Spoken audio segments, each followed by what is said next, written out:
Bonjour, ici Céline du blog Pilule Rose, votre coach émotionnel. Bienvenue sur votre podcast Avale ta pilule. Respirez et prenez votre dose de positivité et de bien-être.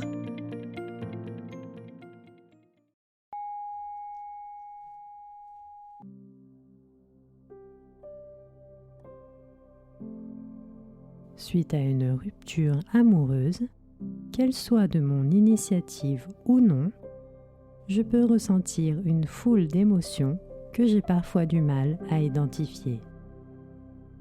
Je peux être triste, désemparée ou soulagée, et parfois tout cela en même temps.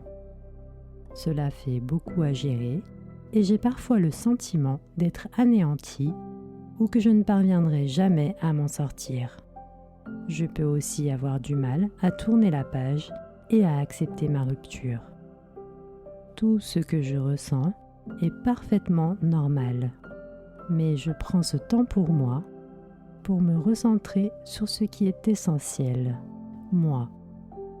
Cela m'est peut-être difficile, mais c'est un rappel important, car j'ai parfois pris l'habitude de fonctionner à deux, et de ce fait, j'ai quelquefois un peu renié mon identité personnelle.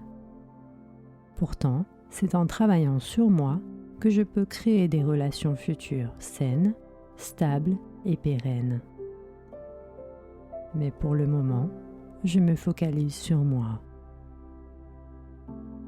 J'émets peut-être de la résistance à accepter cette nouvelle étape, car une partie de moi a peur. Peur d'aller de l'avant, peur de la solitude, peur de ne pas arriver à gérer les futures situations qui se présenteront à moi. Quelles que soient mes peurs, elles sont valides, mais ne sont pas toujours justifiées.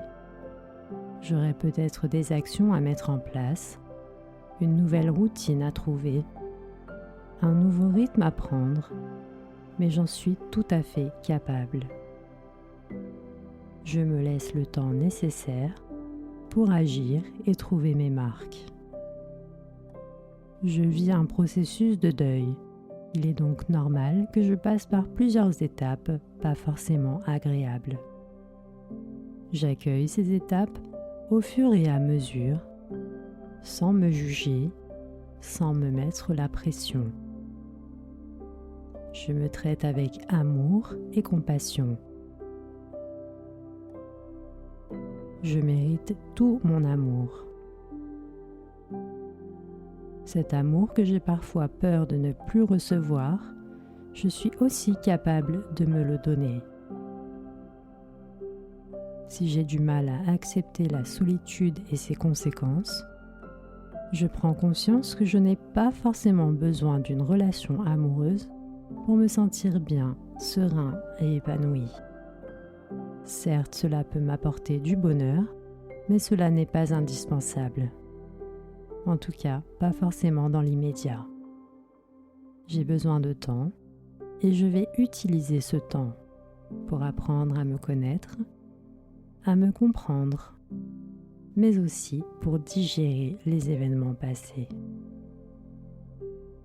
Ce temps me sera également utile pour me construire, me reconstruire et dans certains cas, faire un travail sur mon estime de moi.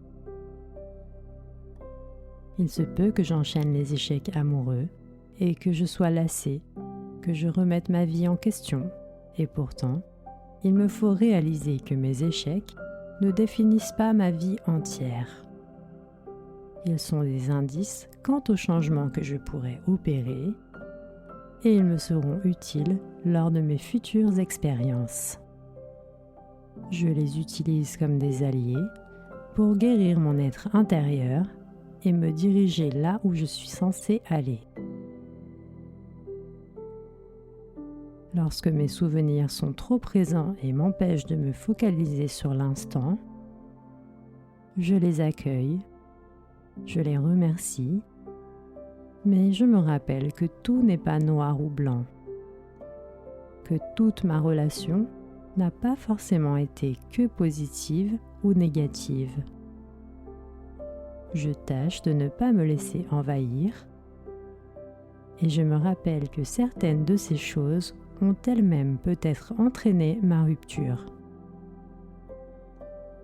Je tâche de revenir au présent en sachant que toutes ces réminiscences sont normales et que c'est un moyen pour mes émotions de s'exprimer. Ce que je vis actuellement est un processus difficile mais nécessaire pour poursuivre mon chemin. La colère que je peux ressentir est elle aussi légitime, mais comme toute émotion que je peux ressentir, je me rappelle que je suis en contrôle. Je suis en contrôle de moi-même, de mon mental, et c'est à moi de décider de la manière dont j'exprime mes émotions.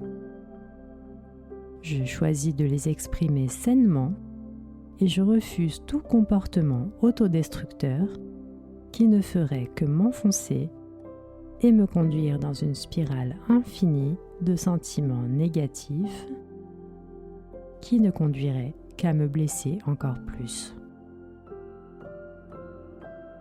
Je demande de l'aide si j'en ai besoin en me tournant vers des personnes ou des professionnels qui feront preuve d'une écoute bienveillante, qui sauront ne pas porter de jugement.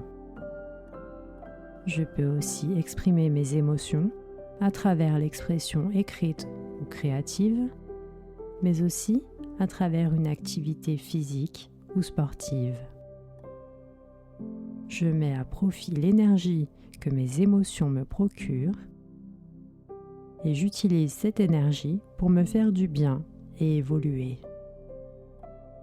En agissant ainsi, je fais remonter mon estime de moi. Je prends confiance en moi. De ce fait, j'aurai donc plus confiance en mes capacités à me gérer, à m'épauler et à avancer. À tout moment, je m'encourage et je me donne de la tendresse car ce que je vis est difficile. Mais ce n'est pas pour autant que je m'enfonce dans la victimisation.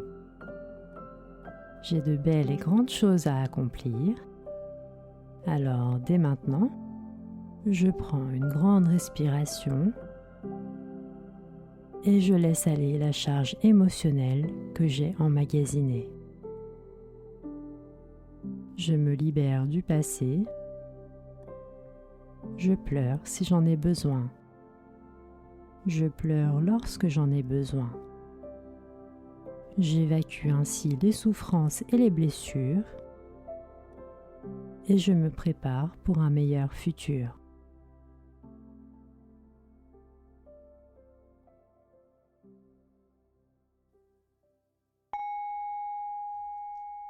C'était Céline, merci de m'avoir écouté, merci d'avoir pris soin de vous.